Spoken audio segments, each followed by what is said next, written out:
Is your business protected against the threat of malicious litigation and frivolous lawsuits? Are you sinking company profits into marketing campaigns that do nothing to contribute to the growth of your business? Bottled Business Sense provides practical business perspectives that uniquely emphasize both legal and media marketing strategies to protect and ensure the longevity of your business. Now, whether you're trying to provide a startup business with some level of stability or an established business with foolproof asset and estate protection, or simply attempting to get a better return for your business marketing dollars, Bill Bernard and Rick Moscoso will expose potential pitfalls to ensure the security and growth of your business, free from unwanted expense and the threat of litigation. You'll learn how to implement marketing and protection tools equal to those used by today's most successful corporations. Let's join Bill and Rick for today's Bottled Business Sense show. Show once again on Tuesday morning at 10 a.m. We've got a great show planned for you today. We're really excited about it. My partner to have a great guest on the show. Before we get into the show, let me say good morning to Rick on the other end. How are you, Rick? Doing great. Thank you very, very much, Bill. I'm looking forward to this. And here we are in Southern California enjoying this morning, but spending some time to benefit our viewers out there talking about business and legal topics. And I'm excited to bring this for today. That's right. We're Bottled Business Sense show is molded after protecting and promoting the business of young business men and women, and some free advice that they could take advantage of in the business. And as I mentioned, her name is Daphne Mallory, and Daphne is she has been on a number of different shows and has authored some great publications. She's been on Billboard magazine. Her work has been featured on ABC, CBS, Fox, NBC, even the Dr. Oz show. She's been in Self magazine, Women's Day, Essence magazine, Massachusetts Lawyer Weekly, Brown Alumni magazine, Black Enterprise, 103.9 FM KDKI. So with no further ado, let me introduce Ms. Daphne Mallory. Great to have you on, Daphne. How are you? I am great. What a fantastic introduction, although I'm tired of listening to all that. Well, you're at fault. You had such a prosperous career, we couldn't leave anything out. Well, I appreciate that. Thank you. We're very excited to have you on the show today, and we're going to talk about some of the benefits of running a family-owned business, something that's near in heart. I think, Mallory. Excuse me, Daphne. I beg your pardon. And you're one of the unique people that have two first names. You know. I love answering to either one. No worry. So. Tell me, what's unique little niche that I call a family-oriented business? What made you get into this? What really gave you the inclination to channel your efforts in this field? Well, it's a story that begins with Liberia, West Africa. That's where I was born. And before the first Civil War, my parents decided to send me away. And they just had an inkling that things were going to turn, and they were right in a number of years, but I was alone because my able at the time to get visa in the country. So there I was in London going to school alone with a host family, and I didn't know to call it entrepreneurship, but I had to be really creative and strategic, but I didn't know it was called, being an entrepreneur. And I made my way to the States. I said, okay, I understand this. Be a leader, be creative, be strategic, and that's how I'm going to make my way. And so I've always had that spirit to seek entrepreneurship, and I was always passionate about it.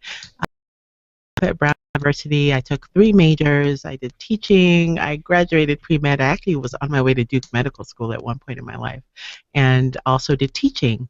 But while at Brown, I held an entrepreneurship program, and I assisted one of our beloved professors there. We had business competitions and all of these things. I was fascinated about the business. I decided I would defer medical school and instead teach for a year. I did that, and while I was doing that, I thought, well, I don't know both a doctor and an entrepreneur. I would learn later that, of course, some doctors can do this. I couldn't.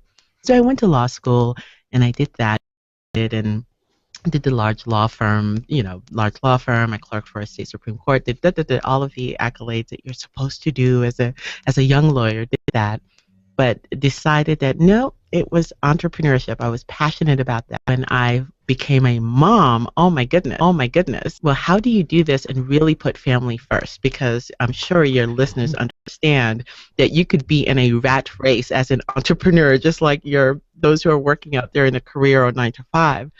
And so I was really trying to find that balance of putting family first and still being an entrepreneur. And I thought, whoa, well, what together? And that's family business. And that's what I'm hoping that it's really a model by which you can strengthen families as well as build a business, create wealth, and leave a legacy. By the way, I'm so glad you chose the legal profession over being a physician. I'm proud to call you. It's a profession, and we try to remind our viewers that all the time, don't we, Rick? That's quite often, in fact.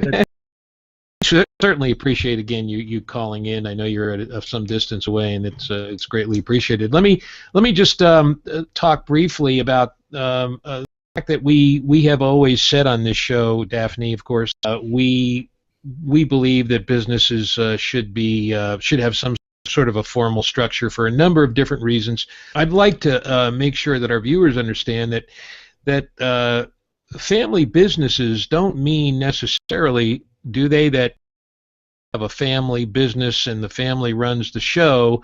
It could also mean that the family business has formalized into whatever entity it chooses, but it just operates as a family unit, right?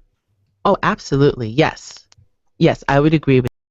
And definitely, no one should equate family business with disorganization. In fact, if you want to have a successful family business, you have to have the proper systems, structures, and procedures in place. Because the goal of family business is to transfer the next generation. And if you do not have your legal ducks in a row, then you're going to put that next generation at a severe disadvantage. They could lose it all in that process because you did not structure. So no, you must be highly organized if you are a family business owner. And I'm glad you mentioned that the one phrase there you mentioned where it's something that you can pass on to your heirs, and something we've always talked about on the show as well is how a business structure and the formality of a business structure ties to estate planning, and it's something that you want to pass on so your business is protected and be safely passed on to your heirs as well. And let me just say, if that's not your goal, you're not in family business. That's good to hear. Now, could you expand on that a little bit for our listeners? Yes. So, what makes a family business different from just being an entrepreneur or pursuing a business during your lifetime? The specific goal of family business is to transfer wealth to the next generation, as well as to develop your family. Not just second generation. I mean, I get to interview for Entrepreneur Magazine businesses that have been around for generation 4, generation 5, and it just on and on and on. Mm-hmm. That's the power of family business. That's why you want to do that. You want to retain and grow wealth throughout the generation, so you're not like me, coming to a new country stuck with nothing. And I'm grateful for my experiences. I learned a lot, but I'm not going to do that for my children. My goal is to run a successful family enterprise. Children don't have to start at ground zero. They can start at a different level. No, that's fantastic. Rick and I have discussed family businesses in the past. We know a couple of different business people that are actually in a family business, around the idea of the pros and cons that might be present when a family member goes in. I know you and I discussed that, haven't we, Rick? Both the pros and the cons. Yeah, both sides. I mean, there's a lot of benefits, but then potentially could end up hurting your business in the long run if it's not structured correctly, or if you're not partnered with the right family members. Right? Well, there you go, and that's where we want Daphne, our expert. Because I know some people out there listening might be saying, "Oh, I'd like to go into business, and I know I'd be protected if I have this business entity, but I don't know, boy. If my brother or sister is with somebody like that. So you've got all these variables coming into play. What a family business? It's a great question. I do. That's the number one objection I get usually when I bring this topic up of family business. I can't work with my family. We will kill one another. So I definitely understand that concern. Well, of working together, as other family business owners have explained to me through my column with Entrepreneur Magazine and just interviewing families, number one, it's the best way to strengthen your relationships.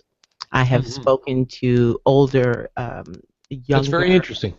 And there's some truth behind it, I'll say, that it will absolutely destroy relationships. Of course, that has happened. However, opportunity, and families are proving it daily, is actually an opportunity to strengthen relationships, opportunity to achieve work-life. I spoke to a fifth who said, I love this. I get to work with my kids. I mean, I get to work with my parents. I get to work with my kids. How else would we fit this in our day? And so for them, it has strengthened relationships. For my column that is published today in Entrepreneur, I interviewed a brother team. And they said, we love it. We shared an apartment when we first started out, and we take walks every morning. Families are being built up in this process because you are in a foxhole when you are building a business together. And so that is I would imagine it's a great vehicle. I would imagine it's a great vehicle to build integrity and character and responsibility. Absolutely. And at the same time, there's some mechanisms. For instance, so some of the families that I have interviewed have said, well, if anyone wants a leadership position in our family business, they have to first work for someone else for 2 years. I don't know that everyone has to do that, but that's one safeguard that families have instituted. Go work for someone else, then come back. Or you cannot work in a family business until you've reached the age of 30, or until you've proven yourself X, Y, whatever the terms are. You've proven yourself in these ways, family business. So there are ways to structure this, just like you would a trust. You wouldn't give it all to the kid when they're like 16 years old. You have different milestones, and the same thing can be accomplished in a family business. Now, yes, the cons are if you do not have the proper mechanisms, and not just the legal structures. I would say the marital counselor, this coach who could be that third party that you to communication issues that will, not if they will arise.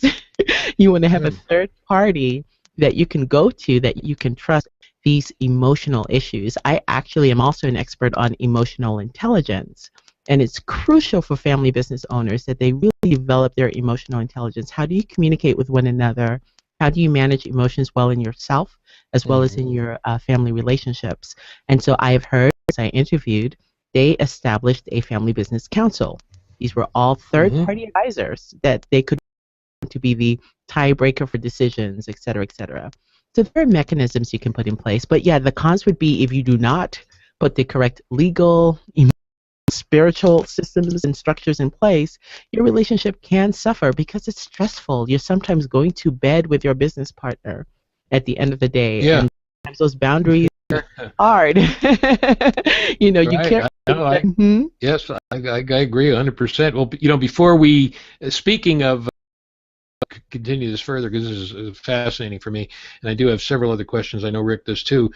Speaking of business coach or coach, I should say, we have a sponsor that we'd like to speak about for a brief moment, and that is Steve Smith of Growth Source Coaching. Rick has his information. Steve is just a authoritative coach. He's a marketing guru of sorts, and just a great mentor to help young entrepreneurs get started and promote their business. And in fact, Daphne, he's worked with a couple of family businesses that I know very well here in the community, and spoke about just some of the exact issues you've been mentioning, where it was a husband-wife team, and he really had to come in and stress and tell them, in fact, that they had to devote some of their time to the economical aspects of their business function properly. It was a very, very, I remember him relating this conversation to me, and and that Steve is our sponsor. But in any event, Steve owns the business Growth Source Coaching and is a great coach and mentor. And where can we get a hold of Steve? Well, for our audience, our contact information for Steve Smith's coaching is, his email is steve@growthsourcecoaching.com. Website is growthsourcecoaching.com, and he's located here in Lake Forest, but literally does business all over the world. So reach out to Steve if you're in need of a business coach. His here is 949-951-9163. That's Steve Smith at growthsourcecoaching.com. That I've been intrigued about is, okay, now that we've been talking about the family business and the pros and cons of the family business and how we really make it work if they put their mind to it, would be issues that a family business could capture, if you will, to be able to make this prosper. In other words, does a family-owned business have economical opportunities that they can promote that might be a competitive business of theirs that isn't a family-owned business? Yes. The unique, compelling, competitive advantage of being a family business owner is the story of the family.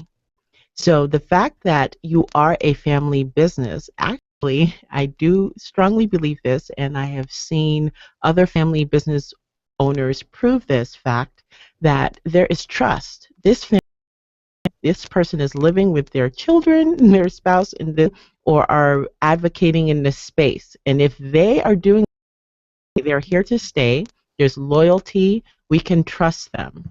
And so it's actually, yes, a unique selling advantage that really owns competitive advantage. And that's why when you are marketing or doing publicity, you should not be hiding the fact that you are family owned and operated. That should be up front and center, because there's this automatic loyalty and trust and branding that's associated with that. Oh, this is not an outsider. This is not a huge conglomerate. Although, let me say, my goal is to be a billionaire and to be a billion-dollar business owner. So I'm not saying that you have to be small. So I'm not saying that at all, but I'm saying there's this perception of, wow, this is family owned. They're here. They care about faceless corporation that has just, planted themselves here in our community. Definitely. Let's quickly interject because, even all the way down to the local service person who maybe is working on your car. For me, I go to the guy who owns the family-owned business that does this kind of stuff, and they certainly promote it really well, and it's one of the reasons that attracted me to it. So that's a great point. Yes, let shine. Yeah, you might as well take advantage of everything you have. Trust would be you really can't measure trust. I mean, if you've got a business and that family stands for trust, and they're going to come through for you when you need them. I mean, I guess you just can't put a price tag on that. That's for sure.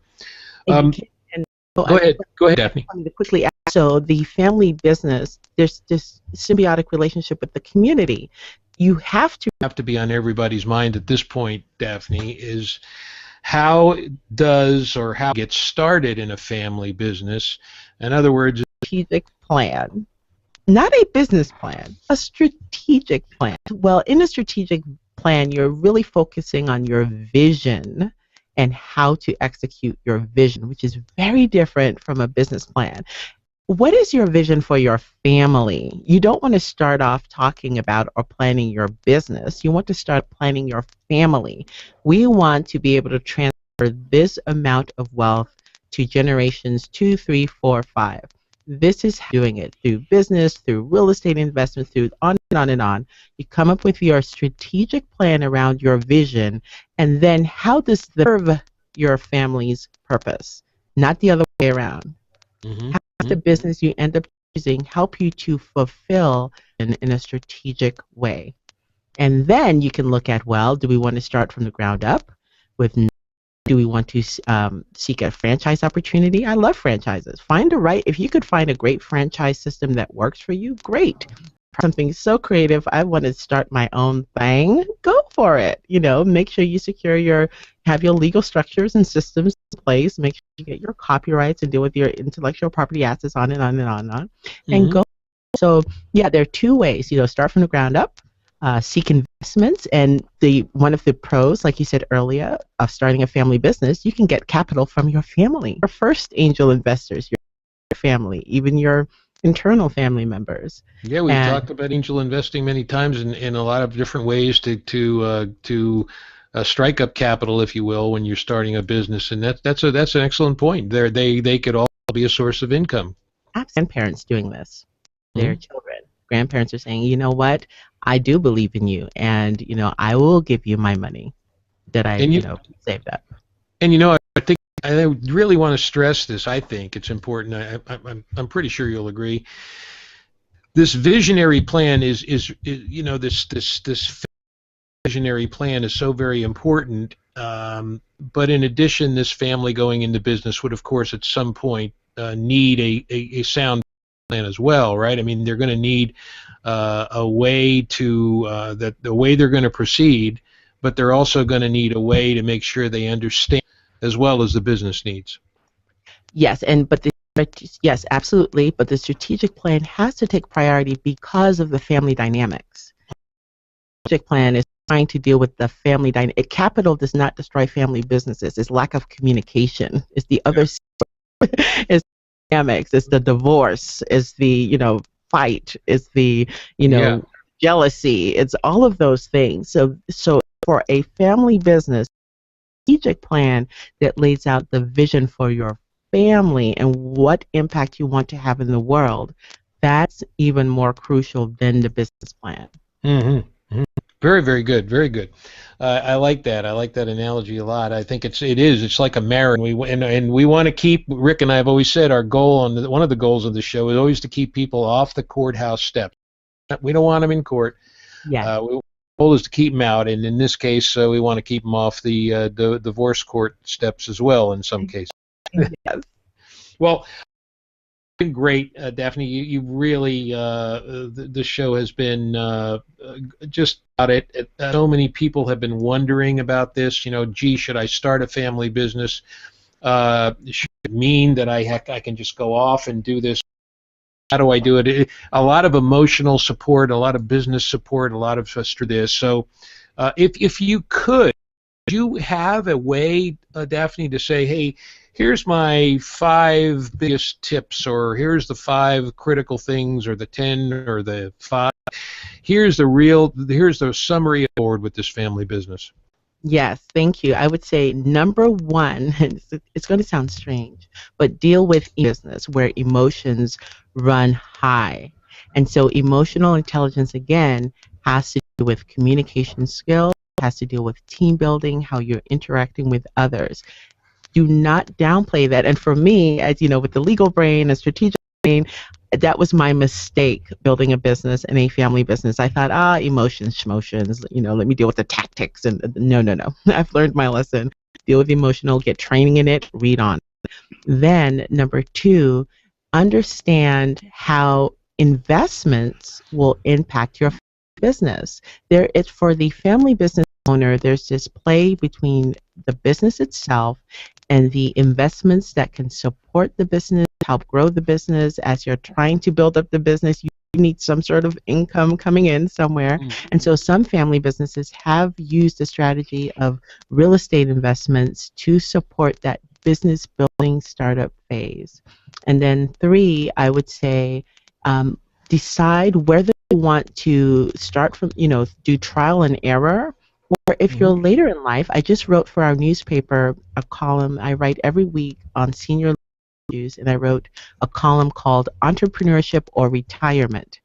So you might want to think about, where you fit right now, your stage of life. Do you have enough time to kind of play around and do trial and error to a system that has been tested and proven? So those would be franchise opportunities. You might want to look at doing a franchise, doing both at the same time. I'm all for doing multiple opportunities at the same time. That's not a problem. I am as well. So you have to make those decisions, and then So that then after that, once you've decided if you want to do a franchise opportunity or start from the ground up, you have to sell. You are not a marketer. I love that term. I used to hide behind the term marketer a lot. And I finally gave up. I'm a salesperson. And once I embraced sales, my business went in a completely different direction. So learn how to sell. My peers tease me. I make 20 phone calls a day. I don't care what it is. I'm contacting the media, clients, potential places where I can go and train or speak. I don't care what it is. I'm doing 20 phone calls 5 days a day. So learn how to sell. Forget that. I never had much problem in need of marketing help. When I left my law 20 years, I decided, okay, now everybody has to know who I am, because that knew who I was at the law firm. But once I left and had to get my own clients, it was a very different story. So I had no problem selling, but now I had to find who I had to sell to. It was mine. So I would advise that, yes, you do need to know how to sell, but make sure you have this good marketing guy on your team, because somebody like Rick, because I think I really think that is of great value. Daphne, this as again, I know before I let and we tell everybody where they can get a hold of you. I know Rick and I were talking before the show, and Rick, you had this question. I think, how is this emotional, this emotional intelligence where you have a family member, you need to deal with this issue.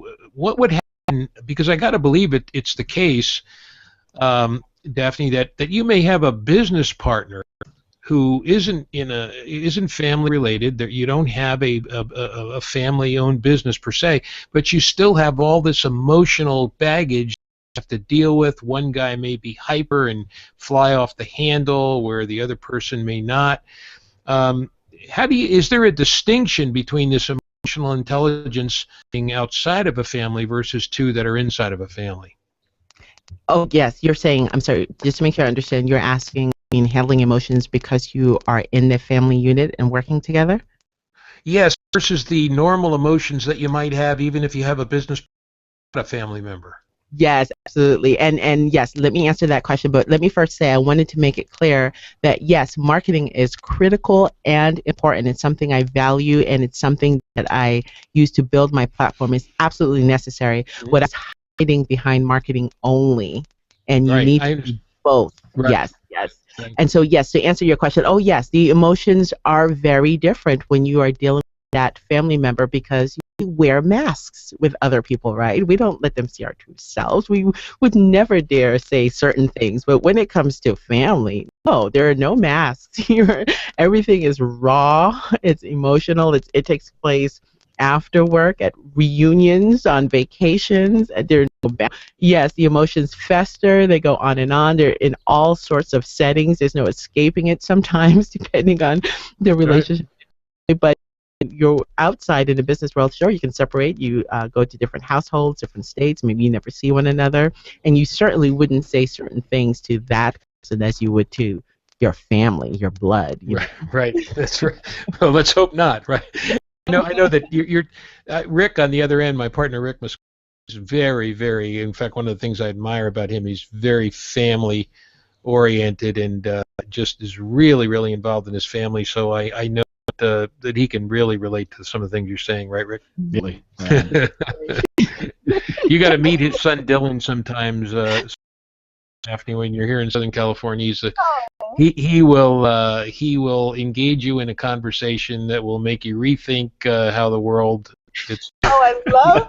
Listen, before we let you go, we thank you so much for being here today.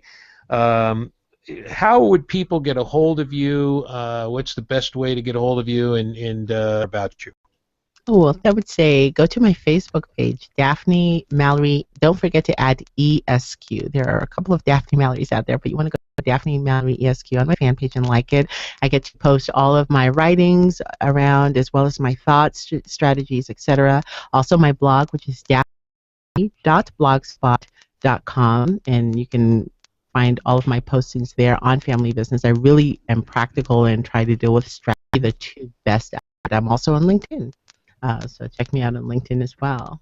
Fantastic. Well, we will certainly advocate that people do that, and I might even call upon the magic of my partner to maybe put some of this information at the bottom of the show, so when people come to download it or listen to it, they'll have it handy, right, Rick? All this contact information down below this video, and you'll just have to hit rewind and play back to Daphne's information. Be sure to listen, because that really will give you some insight as to all of the background that Daphne issues involving family business. So, Daphne, we thank you very much for being here. We can't thank you enough, and I wish you all the best in the future. And if you ever need a good marketing person or a good colleague in Southern California, you know who to reach out to.